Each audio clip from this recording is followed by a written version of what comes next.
Espero que estés acurrucada en la cama. En las alturas del Everest, en la zona de la muerte, con pocas esperanzas de rescate, un alpinista llamó a su mujer. Estamos deseando cuidarte cuando vuelvas a casa, porque te van a encontrar. Intenta no preocuparte demasiado. Ya se habían perdido 7 vidas en la tormenta más mortífera del monte Everest.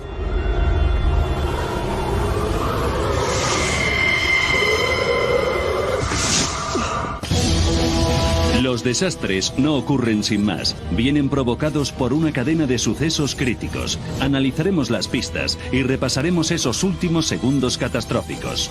Segundos catastróficos en la zona mortal. Nepal. Monte Everest. 9 de mayo de 1996. 10:15 de la noche. Los alpinistas de 2 expediciones comerciales se preparaban para salir del campamento 4, el más alto de la montaña. Los equipos llevaban 4 semanas ascendiendo desde el campamento base del Everest. Desde el campamento 4 iniciarían su asalto final al pico de 8.850 metros.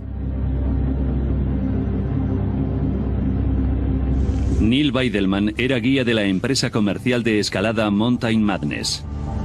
Saqué la cabeza de la tienda. Hacía mucho frío, pero estaba despejado y los vientos no eran fuertes. Y justo antes de la medianoche nos pusimos los crampones y ayudamos a los clientes a prepararse. 11:45 de la noche. 14 escaladores se preparaban para subir al pico más alto del mundo. Conducidos por 6 guías profesionales. Lucas Iske había contratado los servicios de otra empresa, Adventure Consultants. Toda tu fuerza mental y física se centra en tu siguiente paso. No importa nada más. No importa que estés deshidratado. No importa que estés desnutrido. No importa que te falte el oxígeno. Es la voluntad la que te hace llegar a la cima.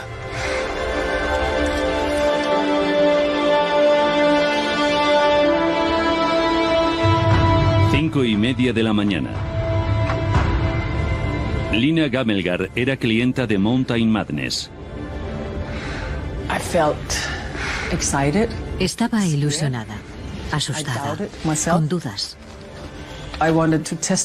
Quería ponerme a prueba en la grandiosa fantasía de convertirme en una montañera capaz de sobrevivir al Everest. Por encima de 8.000 metros, los alpinistas entraban en la zona de la muerte, donde el aire era demasiado fino para la vida humana. Sabía que si cometía el más mínimo error moriría. Si te tuerces un tobillo o si te pierdes de la ruta principal, mueres. Porque a esa altura no hay suficiente oxígeno para vivir. El guía de Mountain Madness, Scott Fisher, iba al final de su grupo para ayudar a los montañeros más lentos.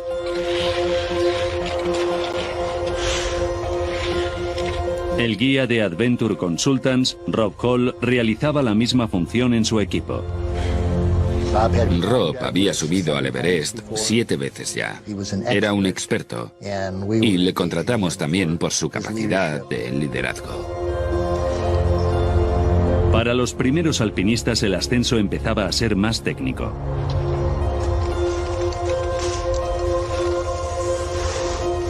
Neil Weidelman, uno de los guías de Scott Fisher, tenía que fijar cuerdas en la cima sur, 100 metros por debajo de la cima del Everest. 9:58 de la mañana. Coloqué todas las cuerdas que tenía y llegué a la cima sur. Y entonces me di cuenta de que los más rápidos podrían llegar a la cima, pero probablemente no todos. Los equipos habían previsto llegar a la cima a la 1 de la tarde para poder descender antes del anochecer. Pero los escaladores se empezaban a aglomerar esperando usar las cuerdas. La velocidad es seguridad en la montaña. Y mientras esperaba pensé, esto nos va a retrasar. No tiene buena pinta para nada. Casi todos los escaladores habían llegado a la cima de la arista sur. Por delante de ellos estaba la cresta sureste y el paso Hillary. De nuevo necesitaban fijar cuerdas. Pero uno de los sherpas encargados de esta tarea no había llegado a la cima sur. Los guías Neil Weidelman y Anatoly Bukriev tenían que tomar una decisión. Miré a Anatoly y le dije, si alguien va a llegar a la cima hoy, esos vamos a ser nosotros, pero lo tenemos que hacer ya. Los dos guías empezaron a fijar las cuerdas.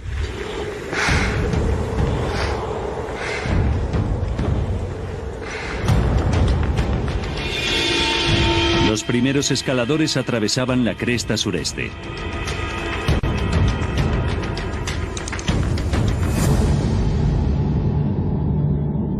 Por debajo de ellos, Lucas Iske seguía escalando la cima sur. Sabía que su equipo iba con retraso. Le había prometido a mi mujer Sandy solo un intento de coronar el Everest. Ninguno más. Después volvería a casa. Miré hacia arriba y vi a la gente moverse. Y la única voz que oía en mi interior era: si ellos siguen, yo también sigo. Y seguí ascendiendo.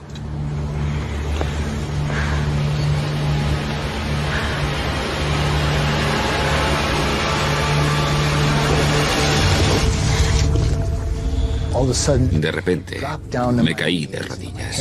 Agarré fuerte el piolet. Y todo se quedó en silencio.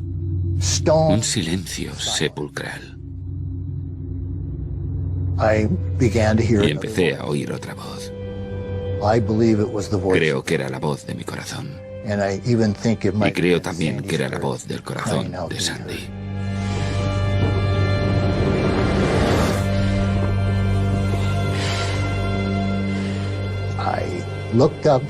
Miré hacia arriba porque quería visualizarme en la cima del Everest.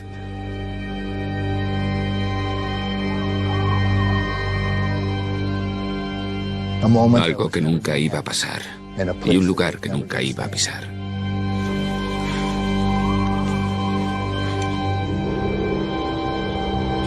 Lucas Iske se dio la vuelta y volvió al campamento 4. Más arriba, Weidelman y Bukriev llegaban al famoso paso Hillary, el único obstáculo que quedaba entre ellos y la cima. Era otra sección que necesitaba cuerdas fijas. Bukriev subió el primero. Llegó a la parte superior del paso Hillary con cuerdas viejas que había por allí y un piolet. Los escaladores esperaban para ascender. Había demasiado tráfico en el paso Hillary. Y pensé, hay demasiada gente en la montaña y eso es lo que nos está retrasando.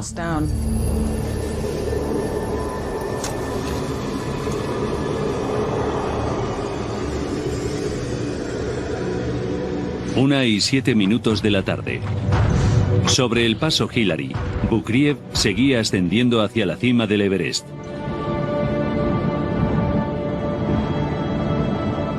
Cuando llegué a la cima, nos dimos la enhorabuena.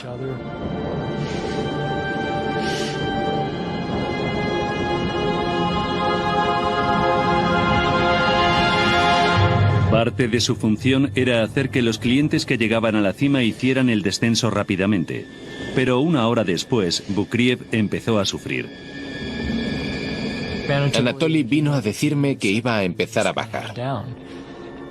Y al principio pensé, bueno, a mí también me gustaría bajar. Pero teníamos que esperar al resto de la gente. 2:10 de la tarde. Mientras el guía de Mountain Madness, Scott Fisher, llegaba al paso Hillary, el guía de Adventure Consultants, Rob Hall, coronaba la cima. Se comunicó por radio con el campamento base. Hace frío y viento aquí. Si no os vuelvo a llamar, es porque todo va bien. 2:30 de la tarde. Todos los clientes de Mountain Madness llegaban a la cima. Pero no había rastro de su guía, Scott Fisher.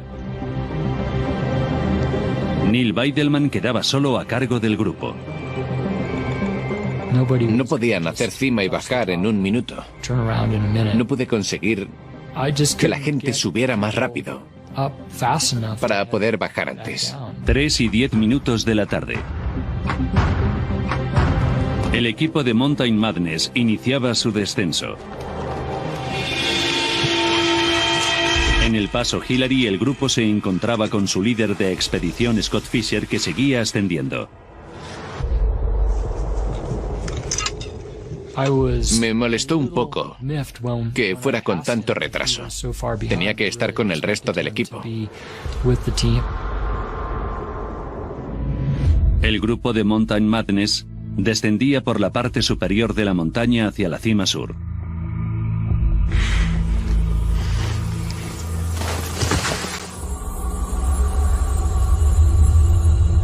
Fue allí cuando por primera vez tuve sensación de miedo. Weidelman notó un cambio importante en la climatología de la zona inferior. Sabía que nos podíamos adentrar como mínimo en una ventisca. Después de 16 horas de escalada, las reservas de oxígeno empezaban a escasear. Y entonces, en la parte inferior de la cima sur, un miembro del equipo, Sandy Hill Pittman, se desmaya.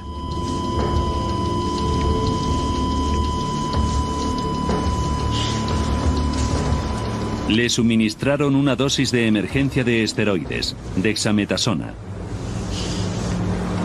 Cuando llegué, Sandy casi no podía hablar. Balbuceaba como podía con la mascarilla. Miré su bombona y le quedaba un poco de oxígeno, pero casi nada.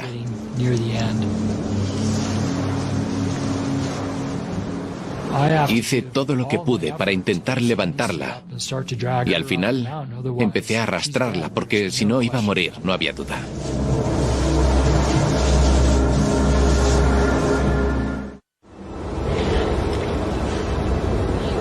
La cumbre. 3:40 de la tarde.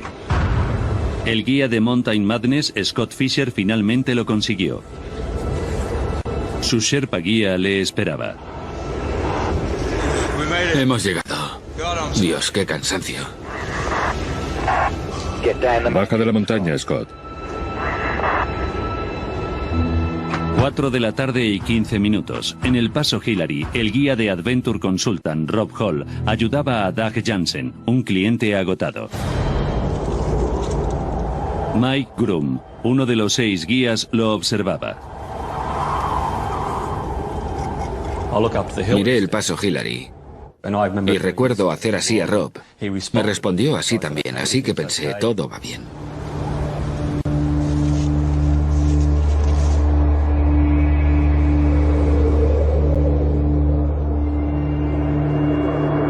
Pero 15 minutos después, Rob Hall llamó por radio al campamento base. ¡Nos hemos quedado sin oxígeno! Estoy con Doug y se ha desplomado en el paso Hillary. Necesitamos que nos traigan oxígeno de la cima sur. A 800 metros de distancia, Rob Hall estaba con Doug Jansen descendiendo del paso Hillary.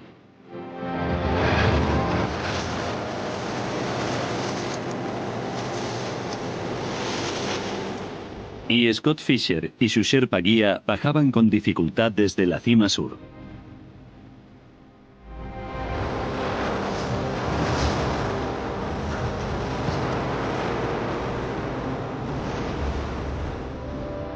Por debajo de ellos, Mike Groom y Neil Weidelman se acercaban al Collado Sur, donde se desencadenará finalmente la tormenta.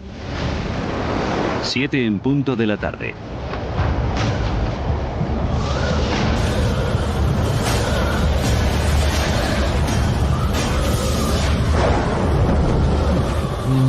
Los vientos eran muy fuertes. Había rayos y truenos que eran casi continuos. Y además, te bloqueaban.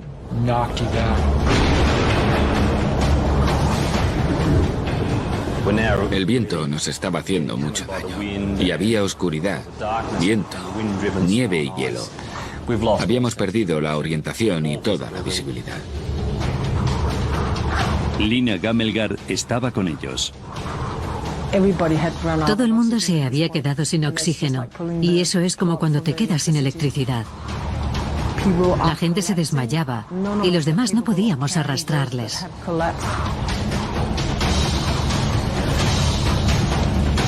¡No os separéis! ¡Seguidme! A ambos lados del Collado Sur hay unos precipicios muy abruptos y tuve la sensación, la premonición, de que si no parábamos y nos reagrupábamos, caeríamos por ellos. 10 en punto de la noche.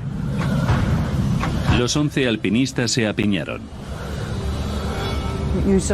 Nos apiñamos para entrar en calor y estar protegidos. Y nos golpeamos entre nosotros para estar despiertos. Es pura supervivencia. ¡No paréis de mover los brazos y las piernas! ¿No quiero morir? Tuve que luchar contra las ganas de dormir y no volver a despertar.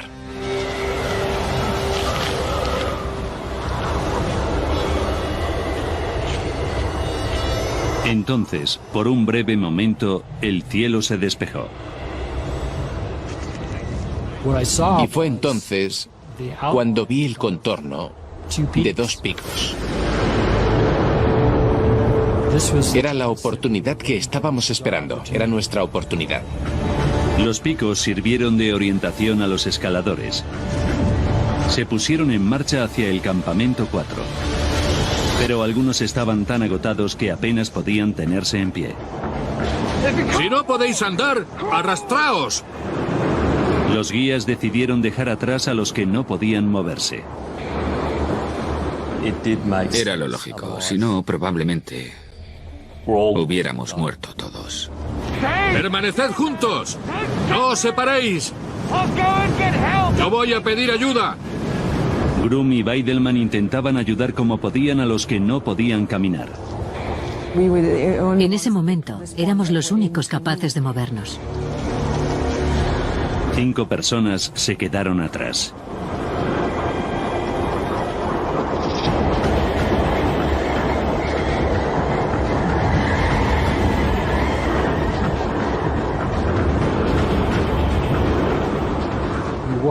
Llegamos directamente donde estaba el campamento.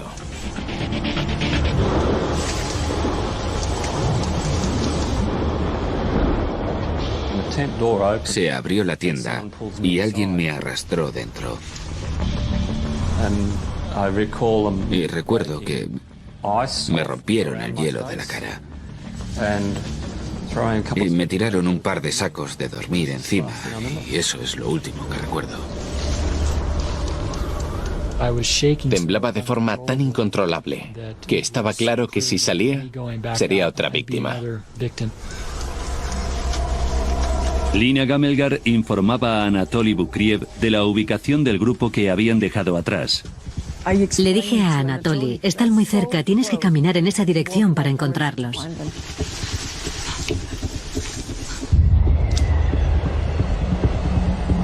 Bukriev se adentró solo en la tormenta. 1:15 de la madrugada.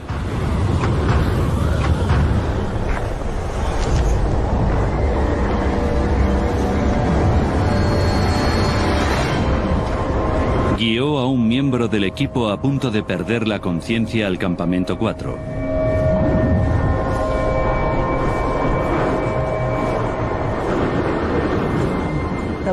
Ninguno, menos Anatoly. Podíamos movernos para ir a ayudar a los de arriba. 3 de la madrugada. Bukriev guiaba a 2 escaladores más al campamento. Pero no le quedaban fuerzas para rescatar a los 2 que quedaban.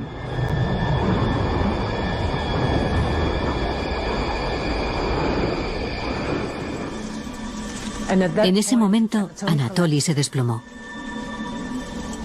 No pudo más.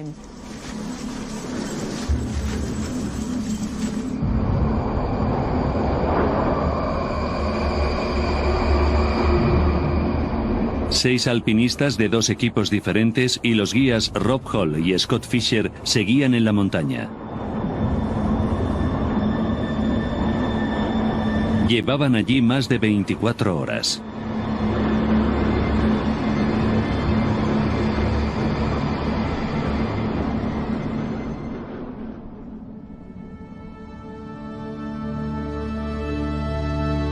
...11 de mayo de 1996...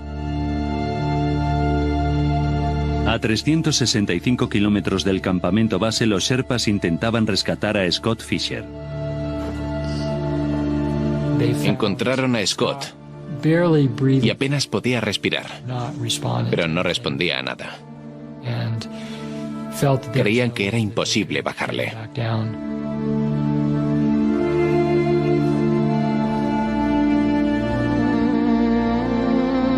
Los Sherpas intentaban llegar al lugar donde estaba Rob Hall en la cima sur, pero se vieron obligados a darse la vuelta a 213 metros de su ubicación por el empeoramiento de la climatología. Seguía vivo, pero congelado e incapaz de descender. En el campamento base, Rob Hall conseguía hablar con su mujer embarazada que se encontraba en su casa de Nueva Zelanda. Hola, cariño. Espero que estés acurrucada en la cama. Suenas mejor de lo que esperaba. ¿Cómo tienes los pies? No me he quitado las botas para comprobarlo, pero creo que un poco congelados. Estamos deseando cuidarte cuando vuelvas a casa. Porque te van a encontrar. Intenta no preocuparte demasiado.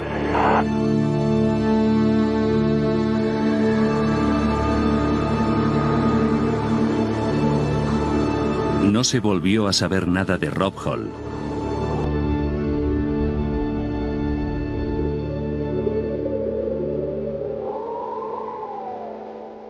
La tormenta que azotó el monte Everest del 10 de mayo de 1996 se saldó con 8 vidas. El cliente de Adventure Consultants, Doug Jansen, y el guía Andy Harris murieron sobre la cima sur. Del mismo equipo, la alpinista japonesa Yasuko Namba murió en el lugar donde se agruparon. A pesar de pasar la noche de la tormenta a la intemperie en el Collado Sur, el cliente Peg Weathers logró sobrevivir. Pero debido a la congelación perdería la mano derecha y la nariz.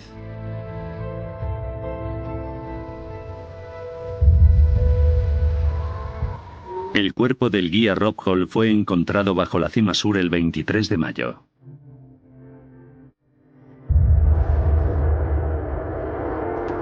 Scott Fisher, el guía de Mountain Madness, murió solo en el Collado Sur. 3 escaladores de una expedición de la Arista Norte también murieron esa noche. Fue el peor desastre de la historia del monte Everest. A medida que las noticias de la tragedia se extendían por el mundo, la gente quería saber cómo podían haber muerto tantos alpinistas en un solo día.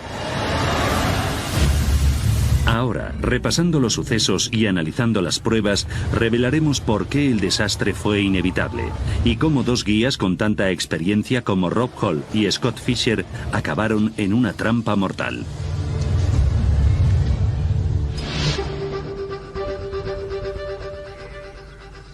Alan Hinks es uno de los pocos montañeros de élite que ha conseguido hacer cima en las 14 montañas del mundo que están a 8.000 metros por encima del nivel del mar.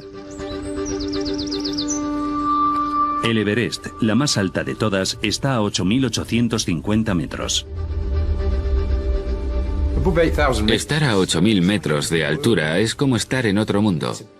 Es un poco como cuando tienes fiebre y resaca e intentas correr una maratón. Todo supone un enorme esfuerzo, incluso pensar o moverte. El 9 de mayo de 1996, Alan Hinks formaba parte de una expedición británica en el lado norte del Everest. Se vieron obligados a posponer su intento de cima cuando se desencadenó la tormenta. Según Alan Hinks, el desastre del otro lado de la montaña fue provocado por una serie de errores de cálculo fatales. En 1996 se tomaron decisiones críticas en el Everest. Algunas fueron acertadas y otras no. Todos los intentos de coronar cimas altas tienen una hora límite, un tiempo para llegar y volver a bajar. La hora límite aceptada del Everest es la 1 de la tarde. Si se sale hacia el campamento base más tarde, los riesgos se multiplican. Las horas límite son importantes porque si no las cumples te vas a cansar más y te vas a quedar sin oxígeno. Retrasar el descenso después de la 1 también significa regresar de noche. No puedes ver bien, ni siquiera con los frontales. Y a eso hay que añadir la desorientación y la fatiga que provocan las altitudes extremas. Ese mismo día en el Everest, el clima empeoró rápidamente. Cuando anochece, hace mucho más frío. Posiblemente se llega a los 40 grados bajo cero. En una tormenta con viento se puede llegar fácilmente a 60 grados bajo cero. Y eso te quita la vida. Así que hay que cumplir el horario. Antes de iniciar el ascenso de 1996, ambos grupos fijaron la 1 como hora límite. Teníamos que estar en la cresta al amanecer. Teníamos que estar en la cima sur a las 10 o antes. Y en la cima a las 12. La hora límite máxima era la 1 en punto. Era la hora a la que debíamos irnos de la cima. Era la hora máxima, la última hora para irnos. Pero a la 1 del 10 de mayo, ningún alpinista de ninguna expedición había llegado todavía a la cumbre del monte Everest.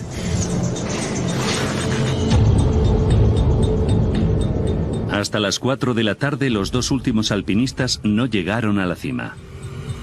Uno de ellos era Rob Hall, el guía de Adventure Consultants, y quien había fijado el tiempo límite a la 1 de la tarde. Alan Hinks quería saber por qué se produjeron esos retrasos para llegar a la cima. El mayor retraso del ascenso había sido por embotellamientos en dos secciones de la subida, debajo de la cima sur y en el paso Hillary. Las dos partes más difíciles de la subida que además exigen cuerdas fijas.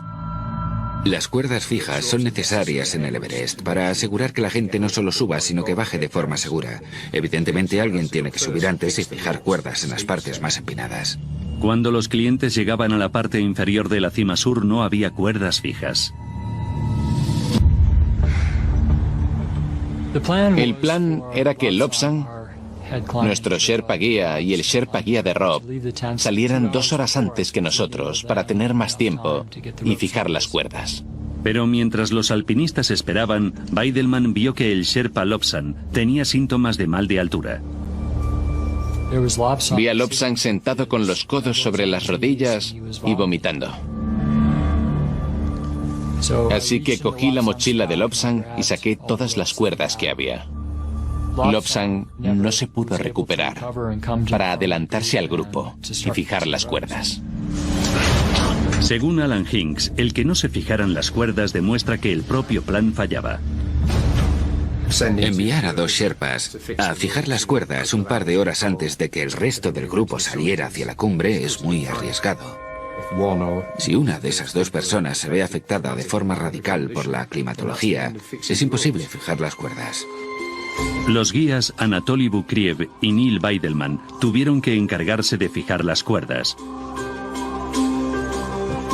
Y los alpinistas de los dos equipos se vieron obligados a esperar hasta que terminaron.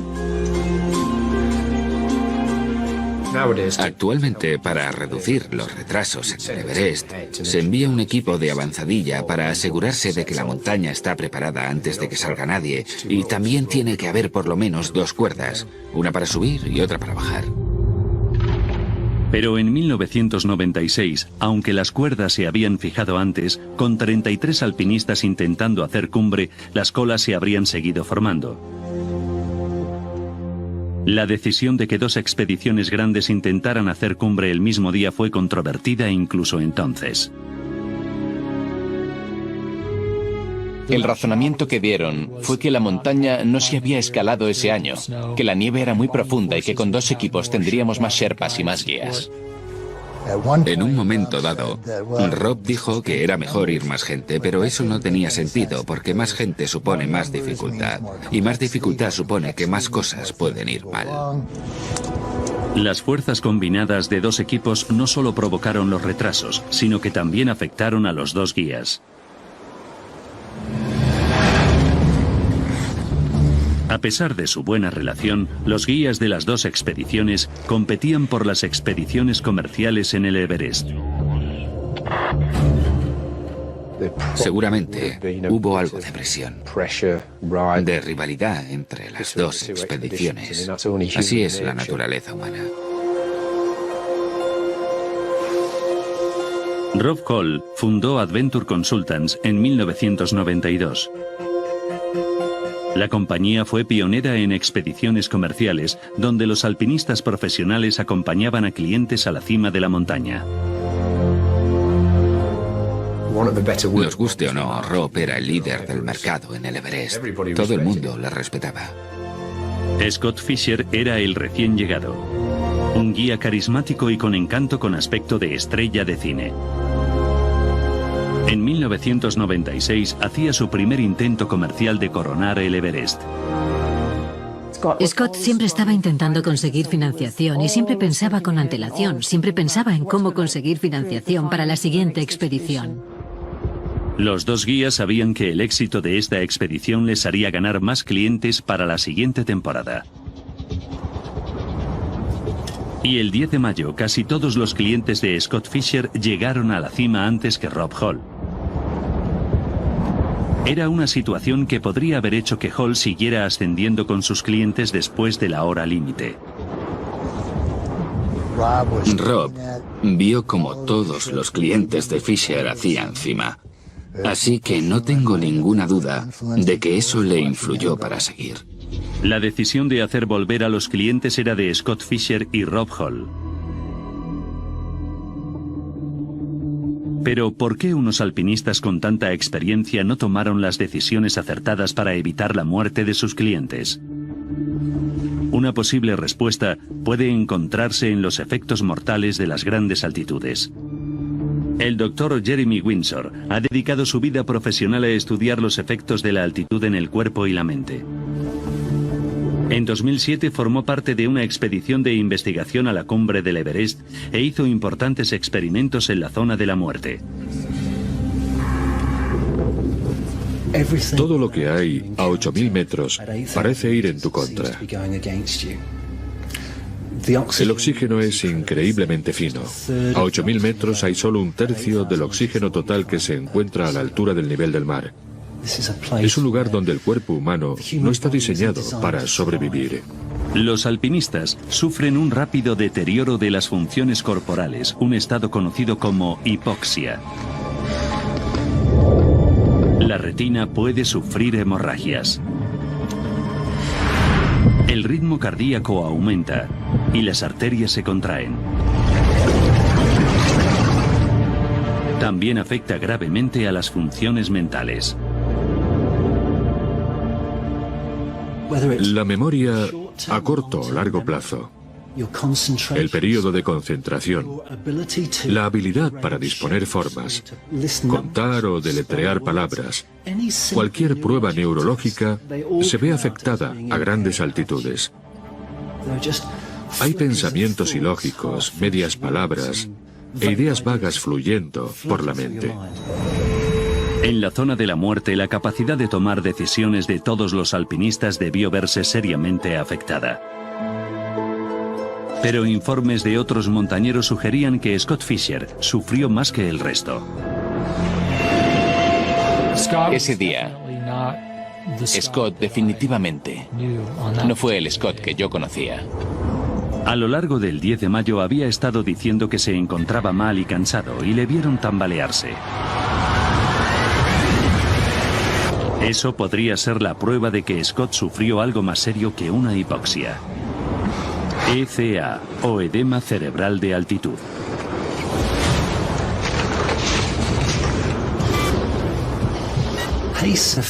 Es una enfermedad que sufren 1 entre 100 y 1 entre 1000 cuando se pasa tiempo a más de 6000 metros. Se acumulan fluidos en el cerebro y el cerebro empieza a inflamarse. Entonces empezamos a ver los síntomas neurológicos. Disminución de coordinación y pérdida de equilibrio.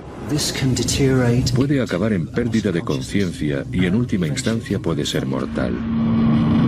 Scott Fisher fue encontrado con el traje térmico desabrochado y según su Sherpa Lobsang, hablaba de forma irracional. Decía que quería quitarse el arnés y saltar de la cresta o algo así. En fin, cosas que los alpinistas no dicen. Así que puede que tuviera edema cerebral. Además, solicitó rescate en helicóptero a pesar de saber que por la falta de oxígeno, ningún helicóptero había aterrizado por encima del campamento base. Que un hombre con tanta experiencia y talento solicitara un rescate en helicóptero refleja que estuvo en un estado lamentable en esas últimas horas, cuando estaba con Lobsang. La falta de oxígeno en la atmósfera iba a tener otro efecto en el que posiblemente fuera el alpinista más fuerte en coronar el Everest ese día. Anatoly Bukriev era un alpinista ruso de la vieja escuela. Scott quería que Anatoly fuera el que solucionara los problemas, el que hiciera primero las partes más difíciles para que le salvara el culo a Scott si algo iba mal. Bukriev había decidido escalar el Everest sin oxígeno suplementario.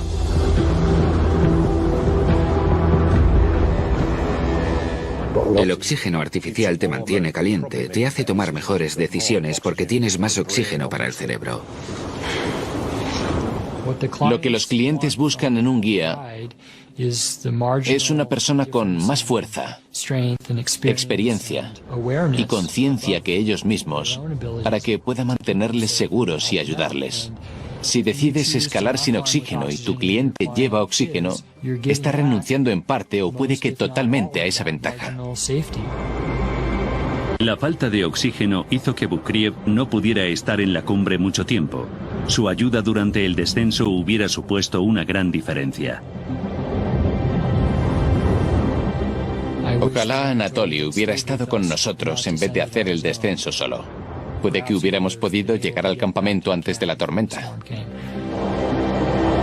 Pero hay una cosa cierta. Cuando se desencadenó la tormenta, Bukriev fue indispensable. Anatoly hizo un esfuerzo muy heroico porque volvió y salvó muchas vidas. Lo que hizo fue sobrehumano.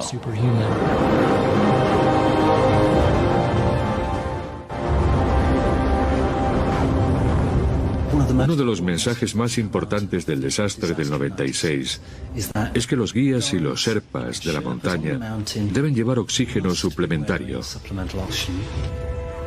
Actualmente el oxígeno es obligatorio para los guías del Everest. Ahora es posible repasar los sucesos de ese fatídico día para revelar por qué tantos alpinistas expertos perdieron la vida en el Everest. 9 de mayo de 1996. 19 horas para el desastre. 2 expediciones salían del campamento 4. 33 alpinistas intentaban coronar la cima.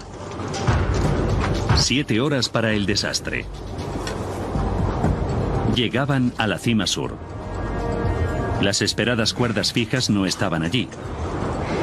Se formaba un embotellamiento de alpinistas. 6 horas para el desastre. El primer alpinista hacía cumbre. Descendía unas horas más tarde de la hora límite. 3 horas para el desastre. El guía Scott Fisher llegaba a la cima después del resto de su grupo. 2 horas para el desastre. Scott Fisher caía enfermo. Rob Hall intentaba ayudar al alpinista inconsciente. Segundos para el desastre. 11 alpinistas a tan solo unos metros del campamento 4 son alcanzados por una ventisca mortal. En ese momento no hubo esperanza para algunos. A pesar de todos los errores y fallos, es posible que muchos de los alpinistas pudieran haber sobrevivido esa noche, de no haber sido por la severidad de la ventisca que les sorprendió durante el descenso. Ráfagas de hasta 130 kilómetros por hora azotaron la ladera. Las temperaturas alcanzaron los 40 bajo cero. Pero hubo otro efecto menos conocido del cambio de climatología. En la tormenta del 96, la presión barométrica descendió y como consecuencia de ello la cantidad de oxígeno en la atmósfera cayó. Se calcula que la cantidad de oxígeno en la atmósfera pudo haber bajado hasta un 14% durante la ventisca, en un momento en el que todos se habían quedado sin oxígeno suplementario.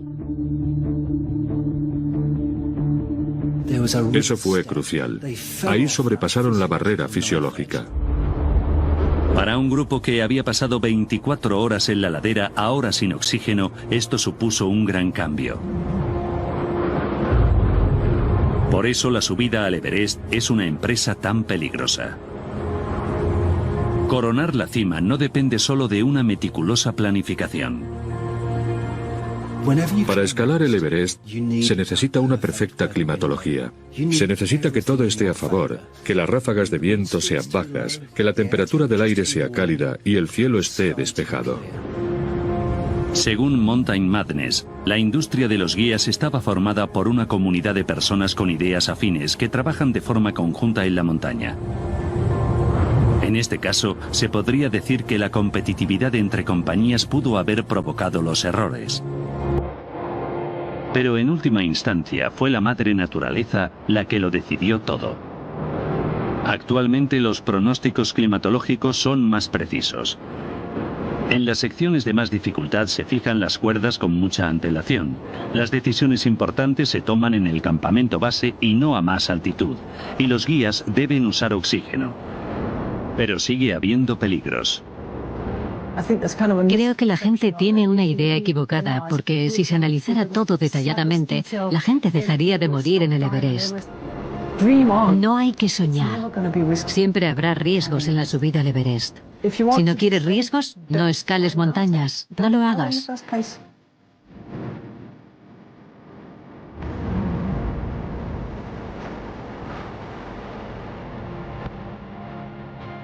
Lina Gamelgar se convirtió en la primera mujer escandinava en coronar con éxito la cima del Everest. Lucas Iske cumplió la promesa que le hizo a su mujer, nunca volvió al Everest. En 1999 Mike Grun consiguió su ambición de escalar las 5 montañas más altas del mundo. Neil Weidelman ha seguido escalando, regresó a la cima del Everest en abril de 2011. En 1997 Anatoly Bukriev murió en una avalancha escalando el Himalaya.